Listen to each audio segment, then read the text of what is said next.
الحمد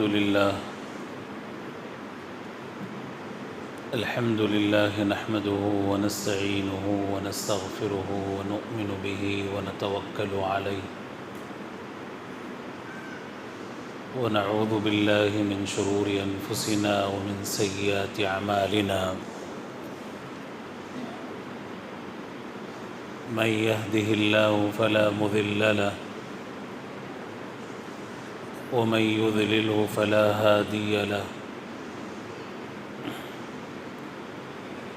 ونشهد أن لا إله إلا الله وحده لا شريك له ونشهد أن سيدنا ونبينا ومولانا محمدًا عبده ورسوله أرسله بالحق بشيرًا ونذيرًا وداعيًا إلى الله بإذنه سراجًا وقمرًا منيرًا فأعوذ بالله من الشيطان الرجيم بسم الله الرحمن الرحيم فاصدع بما تؤمر وأعرض عن المشركين صدق الله العظيم وصدق رسوله النبي الكريم ونحن على ذلك من الشاهدين والشاكرين والحمد لله رب العالمين إلى يوم الدين اللهم صل على محمد كلما ذكره الذاكرون وكلما عن غفله الغافلون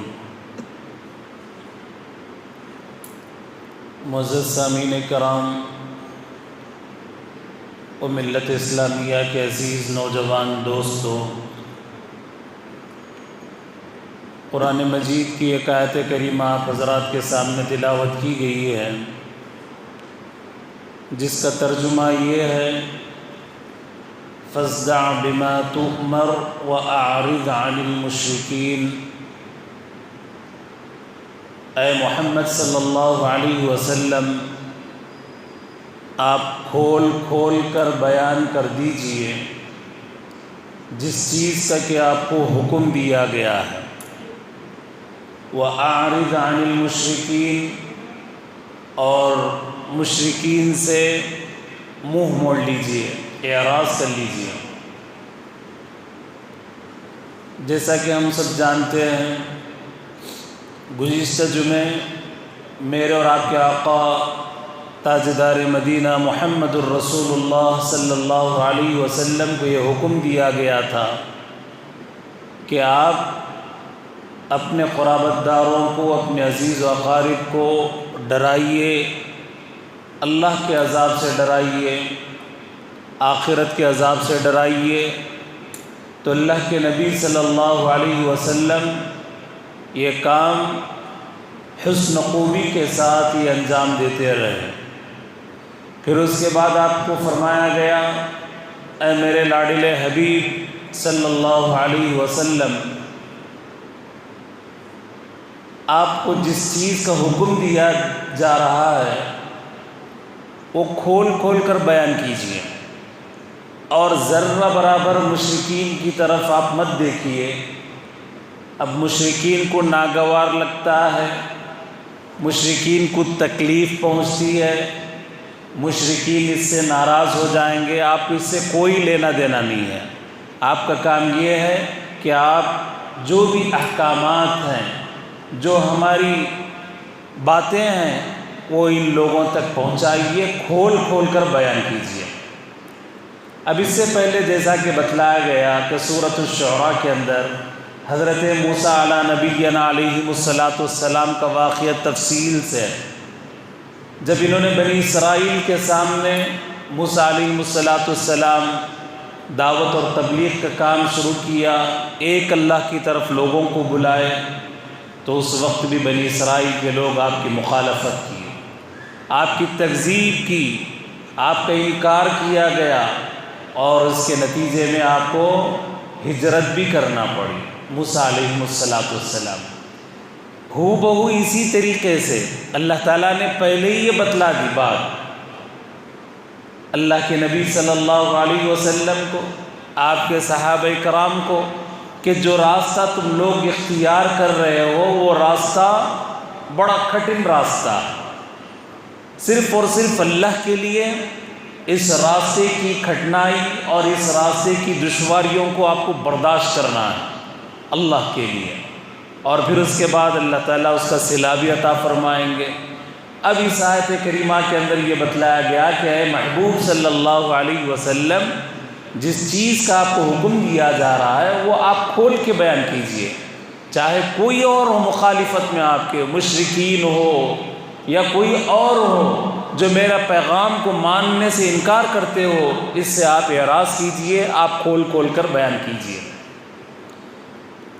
اللہ کے نبی صلی اللہ علیہ وسلم کے سامنے جب یہ آیت کریمہ آئی تو میرے اور آپ کے آقا محمد الرسول اللہ صلی اللہ علیہ وسلم مشرکین مکہ کے سامنے بتوں کی جو حقیقت ہے اس کو سامنے رکھا۔ بت کیا کر سکتا ہے، کیا نہیں کر سکتا ہے، سب جانتے ہیں۔ قرآن مجید کے اندر دوسری جگہ ایک جگہ اور بھی ارشاد فرمایا گیا کہ اگر بت پر مکھی اگر بیٹھ جائے تو اس کو وہ ہٹا نہیں سکتا، اس کے اندر طاقت نہیں ہے، اس کے اندر طاقت نہیں ہے، یہاں تک کہ اگر مکھی اگر اس پر غلاظت بھی کر دے تو اس کو صاف بھی نہیں کر سکتا۔ اب اللہ کے نبی صلی اللہ علیہ وسلم ان معبودان باطل، جتنے بھی معبودان باطل تھے، ان کے متعلق کھول کھول کر مثالیں دے کر حقیقت بیان کرنا شروع کیا۔ اب مکے کی سرزمین کے اندر ایک ٹھہراؤ تھا، مکے کی سرزمین کے اندر میرے اور آپ کے آقا محمد الرسول اللہ صلی اللہ علیہ وسلم آنے سے پہلے ایک پانی جمع ہوا تھا، تالاب کے اندر، سمندر کے اندر پانی جمع ہوا تھا، اس کے اندر ابھی موجیں نہیں آئی تھی۔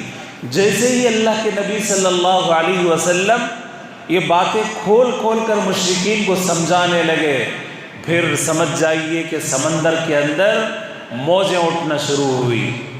اگر تالاب کے اندر پتھر مار دیا جائے تو تلاطم شروع ہو جاتا ہے، پانی دور دور تک جانا شروع ہو جاتا ہے۔ تو اسی طریقے سے قریش کے معاشرے کے اندر، مکے کی سرزمین کے اندر گویا کہ لوگ ایسا محسوس کرتے تھے کہ ابھی ابھی بجلی ہم پر گر پڑی ہے۔ یہ لوگ اس کے لیے تیار نہیں تھے۔ اپنے معبودان باطل جن کو یہ خدا مانتے تھے، جن کے سامنے لوگ اپنا ماتھا ٹیکتے تھے، جن سے منتیں مانگتے تھے، جن سے مرادیں مانگتے تھے، جن کے سامنے سجدریز ہوتے تھے، انہی کے خلاف ہم اپنے مکے کے اندر، اپنی سرزمین کے اندر انہی کے خلاف ہم آواز سنیں، یہ کبھی ان لوگوں کو برداشت نہیں تھا۔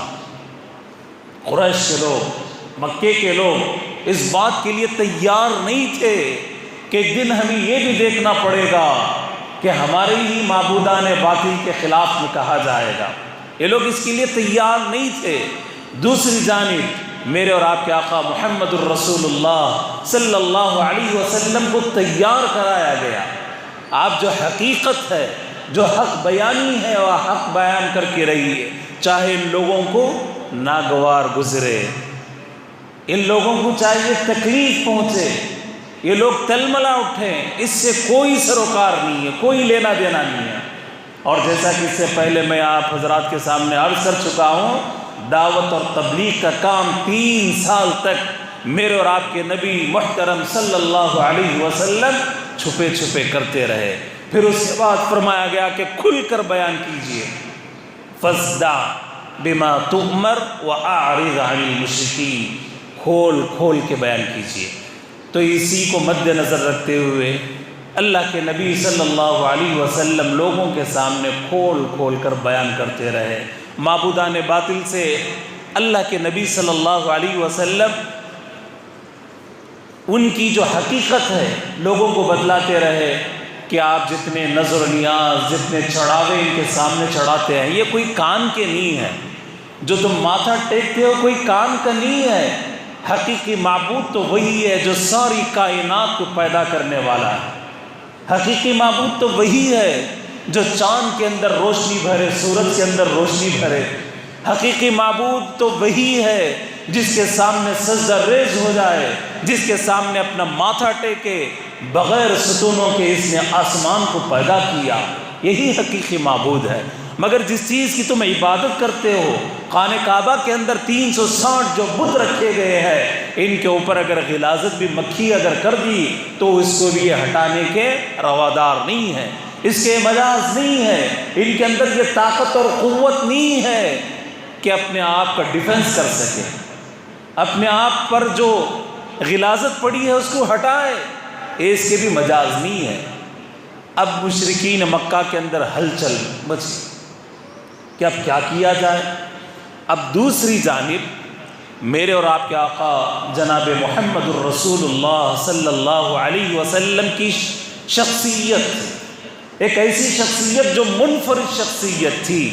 انہوں نے دیکھا ان کے باپ اور دادا کے خاندانوں تک ایسی مثال نہیں تھی، کوئی ایسی نظیر نہیں تھی جو میرے اور آپ کے آقا محمد الرسول اللہ صلی اللہ علیہ وسلم کے اخلاق تھے، مکارم اخلاق، حسن اخلاق، اور آپ کا اٹھنا بیٹھنا چلنا پھرنا، لوگوں کے ساتھ ملنا، یہ ایسے اعلیٰ نمونے کے تھے میرے اور آپ کے آقا محمد الرسول اللہ صلی اللہ علیہ وسلم۔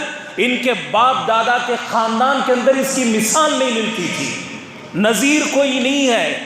اب کس کے سامنے ٹھہرے تو ٹھہرے، ایک طرف اللہ کے نبی صلی اللہ علیہ وسلم مکارم اخلاق، سراپا اخلاق والے ہیں، اچھے اخلاق والے ہیں، ہر ایک سے ملنا، ہر ایک کی دستگیری کرنا، بیواؤں کے ساتھ حسن سلوک، یتیموں کے ساتھ حسن سلوک۔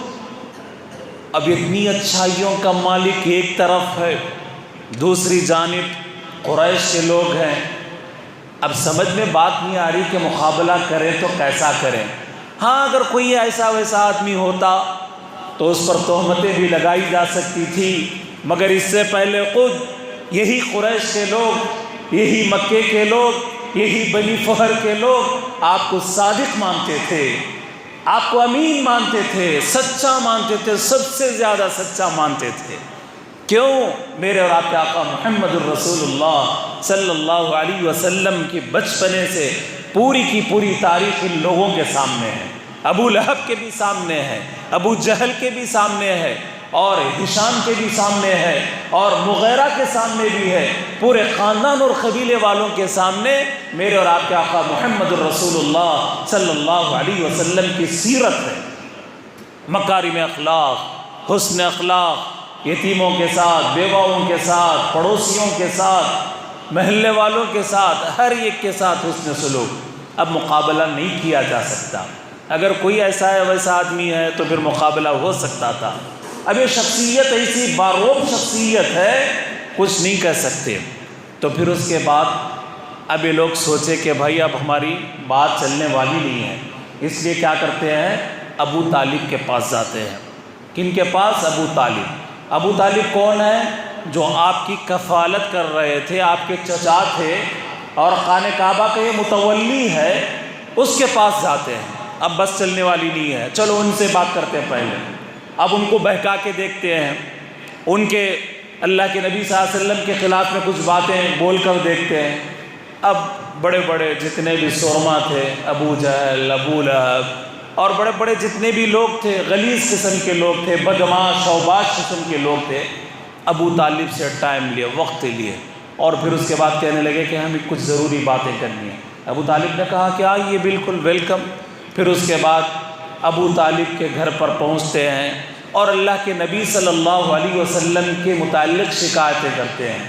یہ آپ کے بھتیجے ہیں، یہ آپ کے بھتیجے ہیں محمد صلی اللہ علیہ وسلم، ہمارے خداؤں کو انہوں نے برا بھلا کہا، اور اتنا ہی نہیں، ہمارے باپ اور ہمارے داداؤں کو انہوں نے گمراہ کہا، اور حالانکہ آپ بھی اسی دین پر ہو۔ ابو طالب سے کہنے لگے تاکہ ان کو چڑھایا جائے، جھاڑ پر چڑھایا جائے۔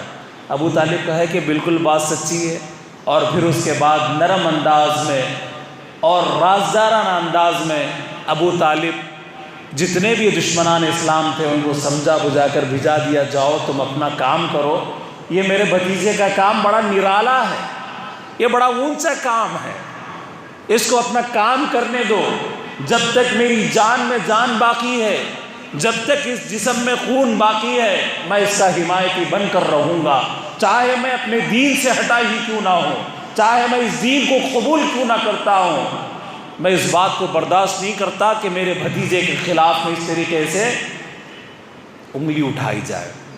وہ لوگ چلے گئے، رازدارانہ بات ہوئی اور ان کو سمجھا بجھا کر بھیج دیا گیا، بات سمجھ میں نہیں آئی۔ اللہ کے نبی صلی اللہ علیہ وسلم کو جو حکم دیا گیا تھا کھول کھول کر بیان کرنے کا، ان معبودان باطل کی جتنی بھی تحقیر کی جا سکے اور ان معبودان باطل کے بارے میں جتنے خیالات غلط ہیں وہ سب کے سب بتلایا جائے، قریش کو بھی بتایا جائے، مکے والوں کو بھی بتایا جائے، ساری روئے زمین پر بسنے والوں کو یہ بتلایا جائے کہ اللہ کے سوا کوئی کچھ کرنے والا نہیں ہے۔ یہ ایمان اور عقیدہ ہر ایک کا ہونا چاہیے، ہر ایک آدمی کا ہونا چاہیے۔ پھر بات نہیں چلی، ابو طالب کے پاس بھی گئے، بات کچھ بننے والی نہیں ہے۔ اب پھر یہ مجلس شورا، ایک مجلس منعقد کی گئی۔ اب اس مجلس میں بات طے کی گئی کہ بھائی حج کا موسم بھی شروع ہونے والا ہے، وفود آنے والے ہیں، لوگ آنے والے ہیں، یمن سے بھی لوگ آئیں گے، شام سے بھی آئیں گے، مصر سے بھی آئیں گے، فلسطین سے آئیں گے، کہاں کہاں سے آئیں گے لوگ آئیں گے۔ اور یہ بات آپ کو معلوم ہونی چاہیے، حج فرض ہونے سے پہلے بھی وہ لوگ سال میں ایک مرتبہ مشرکین مکہ بڑے دھوم دھام سے خانہ کعبہ کے اندر جمع ہوتے تھے، ان کے نظریات الگ ہوتے تھے، ان کے عقائد الگ ہوتے تھے، دنیا کے مختلف کونوں سے لوگ اس وقت میں بھی آیا کرتے تھے۔ اب ان کو یہ بات بڑی تشویش شروع ہوئی کہ لوگ جب آئیں گے اور اللہ کے نبی صلی اللہ علیہ وسلم پیغام پہنچائیں گے تو لوگ مان جائیں گے، تو اب کیا کرنا چاہیے؟ تو اس لیے مجلس شورا منعقد کی گئی، جس کے اندر بڑے بڑے سرغنے، بڑے بڑے جتنے بھی مکار قسم کے جو جاہل تھے، جانتے بوجھتے ہوئے بھی جاہل تھے، اوباش قسم کے غنڈے، جو گلی کے غنڈے ہوتے ہیں، وہ پورے کے پورے جمع ہوئے، جن میں ابو لہب بھی ہے، ابو جہل بھی ہے، اور بڑے بڑے لوگ جمع ہوئے۔ جمع ہو کر اس میں ولید بن مغیرہ، یہ بڑا پڑھا لکھا آدمی تھا، کیا ہے؟ ولید بن مغیرہ بڑا پڑھا لکھا آدمی تھا وہ اس وقت میں، اور بڑے عقل کا مالک تھا، سود بوجھ والا تھا۔ اب وہ بھی اس کے اندر بیٹھا ہوا ہے۔ لوگ کہنے لگے کہ بھائی بولو، اب روکنا ہے تو کس طریقے سے روکنا ہے؟ اللہ کے نبی صلی اللہ علیہ وسلم کا راستہ روکنا ہے تو کس طریقے سے روکنا ہے؟ اب یہاں پہ سازشیں بنائی جا رہی ہیں۔ ولید بن مغیرہ کہا کہ ٹھیک ہے، آپ لوگ تجویز دو، میں سنتا ہوں اور دیکھتا ہوں، اگر کوئی بات اچھی لگے تو میں بولتا ہوں، پھر اس پر عمل کریں گے۔ ایک نے کہا کہ نہیں، ہم لوگ کیا کریں گے، جیسے ہی لوگ حج کے لیے آئیں گے ہم لوگ نکڑ پر بیٹھ جائیں گے، چوراستوں پر بیٹھ جائیں گے اور کہیں گے کہ نعوذ باللہ، اللہ کے نبی محمد صلی اللہ علیہ وسلم نعوذ باللہ کاہن ہے۔ کاہن کا مطلب کیا ہے؟ جو ہاتھ اور ہتھیلی دیکھ کر یا آسمان اور ستاروں کو دیکھ کر کچھ پیشن گوئی کرتے ہیں، ہم ان کو کاہن کہیں گے۔ لوگ ان سے بدظن ہو جائیں گے، ارے بھائی چھوڑو ان کی بات، کیا ماننا ہے، یہ تو کاہن ہے، یہ تو فال کھولنے والے ہیں۔ ولید بن مغیرہ اس کو ریجیکٹ کر دیا، کہنے لگا کہ نہیں، مجھے علم ہے، مجھے معلوم ہے، کاہن کچھ اور ہوتا ہے۔ میں جب محمد صلی اللہ علیہ وسلم کو دیکھتا ہوں تو صفات ان کے اندر پائی نہیں جاتے۔ اگر تم لوگ کاہن بولو گے اور یہ صفات ان کے اندر موجود نہیں ہے تو تم لوگ جھوٹے ہو جاؤ گے۔ میں اس کو ریجیکٹ کرتا ہوں، رد کرتا ہوں، خاموش۔ پھر دوسرا پاگل اٹھا، دوسرا ایک بدبخت اٹھا، اس نے کہا کہ نہیں، ہم پورے مل کے کیا کرتے ہیں، شاعر بولیں گے، جو قرآن نازل ہو رہا ہے شعر شاعری جیسا ہے۔ پھر اس کے بعد ولید بن مغیرہ کہتا ہے خدا کی قسم یہ کلام تو بڑا میٹھا ہے، یہ کلام اللہ بڑا میٹھا ہے، اس کا رد ہم لوگ نہیں کر سکتے، اور یہ شاعر بھی نہیں ہو سکتے، اس لیے کہ سب سے زیادہ شعر شاعری تو میں جانتا ہوں۔ ولید بن مغیرہ بڑا پڑھا لکھا تھا، اس نے کہا مجھے رز بھی معلوم، ہجر بھی معلوم، کہاں ملانا کہاں نہیں، سب معلوم ہے مجھے۔ یہ شعر شاعری بھی نہیں ہے، اگر تم لوگ شاعر بولو گے تو پھر تم جھٹلا ہو جائے گا، اس کو بھی ریجیکٹ۔ پھر اس کے بعد ایک نے کہا کہ نعوذ باللہ، نہیں ان کو بولیں گے مجنون، نعوذ باللہ من ذالک۔ ایک بدبخت اٹھا، اس نے کہا کہ نہیں، یہ بھی بات میں نہیں مان سکتا، اس لیے کہ پاگل کی حرکتیں کچھ اور ہوتی ہیں، اس کی زندگی کے اندر اڑن محسوس ہوتی ہے، مگر محمد صلی اللہ علیہ وسلم کی زندگی بڑی نرالی ہے، بڑی شان والی زندگی ہے، اور اگر یہ تم لوگ کہو گے تو تم کو پاگل کہیں گے، اس کو بھی میں ریجیکٹ کرتا ہوں۔ پھر اس کے بعد اور ایک بدبخت اٹھا، اس نے کہا کہ نہیں ہم لوگ کہیں گے کہ جادوگر۔ پھر اس کے بعد اس نے کہا کہ نہیں، جادو کو بھی میں اچھی طریقے سے جانتا ہوں، جادوگروں کو بھی اچھی طریقے سے جانتا ہوں، یہ جادو بھی نہیں ہے۔ اب سب تنگ آ گئے، یہ تو بڑا بدماش ہے، مانتا ہی نہیں کسی کی بھی، سب تجویز دیا، اب یہ مانتا ہی نہیں کسی کی، تو آخر بتاؤ تم کیا ہے، تمہارا نظریہ کیا ہے؟ قرآن اسی کو کہتا ہے، انہ فکر فقتل کیف قدر ثم قتل کیف قدر، برباد ہو، ہلاک ہو، تباہ ہو، اس کے بارے میں آیتیں نازل ہوئی۔ بڑا سوچ و بچار کے بعد اس نے کہا کہ نہیں ہم یہ کہہ سکتے ہیں کہ جادوگر ہے۔ کیوں؟ اس لیے کہ میاں بیوی کے درمیان میں گھر کے اندر بیوی مسلمان ہو گئی، شوہر کافر ہے، بیوی مسلمان، باپ کافر، بیٹا مسلمان، بیٹا مسلمان، باپ کافر، اس طریقے سے ہمارے خاندان اور قبیلے کے اندر جدائی پڑ گئی ہے، تو اس لیے ہم یہ کہہ سکتے ہیں نعوذ باللہ من ذالک، جادوگر ہے۔ قرآن اس کی صاف انکار کرتا ہے، نہ یہ شاعر ہے، نہ یہ کاہن ہے، نہ مجنون ہے، کچھ بھی نہیں ہے، بلکہ اللہ کی نبی صلی اللہ علیہ وسلم کی شان یہ بتائی گئی کہ آسمانوں سے بھی زیادہ اونچی آپ کی شان بتائی گئی۔ معزز سامعین کرام، ملت اسلامیہ کے عزیز نوجوان دوستو، ظالموں کی بات جب سمجھ میں نہیں آتی ہے تو ہتھ کنڈے استعمال کرتے ہیں، جب حق کی بات آتی ہے تو ہتھ کنڈے استعمال کرتے ہیں کہ حق کی آواز کو دبا دی جائے، مگر یہ حق کی آواز قیامت تک کے لیے انشاءاللہ دبنے والی نہیں ہے۔ جو میرے اور آپ کے آقا محمد الرسول اللہ صلی اللہ علیہ وسلم کی حق کی آواز، جو نبوت کی آواز تھی، جو رسالت کی آواز تھی، قیامت تک کے لیے دبنے والی نہیں ہے، بلکہ اور بلند ہوتے رہے گی، اور لوگ دائرہ اسلام کے اندر داخل ہوتے رہیں گے۔ یہ جتنے بھی معبودان باطل تھے، جن کے عقائد تھے، یہ معبودان باطل کے سامنے اپنے ماتھے ٹیکتے تھے، ان سے نظریں مانتے، منتیں مانتے، اور نہ کیا کرتے، سب کچھ کرتے۔ اسی کو اللہ کے نبی صلی اللہ علیہ وسلم نے انکار کیا، ان کی تکذیب کی، بتلایا گیا کہ نہیں، ماتھا اگر کسی کے سامنے ٹیکا جاتا ہے تو اس رب کا، کائنات کا جو بنانے والا ہے، ایک اللہ ہے، اس کے علاوہ کوئی اور معبود نہیں ہے۔ انشاءاللہ المستعان جو اگلے جمعہ میں میرے اور آپ کے آقا محمد الرسول اللہ صلی اللہ علیہ وسلم کو دعوت اور تبلیغ کے کام میں کس طریقے سے تکلیفیں اور اذیتیں پہنچائی گئی، انشاءاللہ اگلے جمعے بیان کیا جائے گا۔ دعا کیجئے کہ جتنے یہاں پہ بڑے حضرات ہیں، نوجوان بیمار ہیں، اللہ تعالیٰ انہیں صحت کاملہ عاجلہ مستمرہ نصیب فرمائے، جو مقروض ہے اللہ تعالیٰ ان کے قرضوں کو دور فرما دے، جو پریشان حال ہے اللہ ان کے پریشانیوں کو دور فرما دے، جن کے گھروں کے اندر بے چینیاں ہیں اللہ ان کے بے چینیوں کو دور فرما دے۔ اللہ تعالیٰ میری اور آپ کی تمام پریشانیوں کو دور فرمائے، اور اسی طریقے سے جتنے بھی بے روزگار حضرات یہاں پہ بیٹھے ہیں اللہ تعالیٰ انہیں عقل حلال نصیب فرمائے، اور جتنے تاجر حضرات بیٹھے ہیں اللہ تعالیٰ ان کی تجارتوں کے اندر خوب برکت عطا فرمائے۔ وآخر دعوانا الحمدللہ رب العالمین۔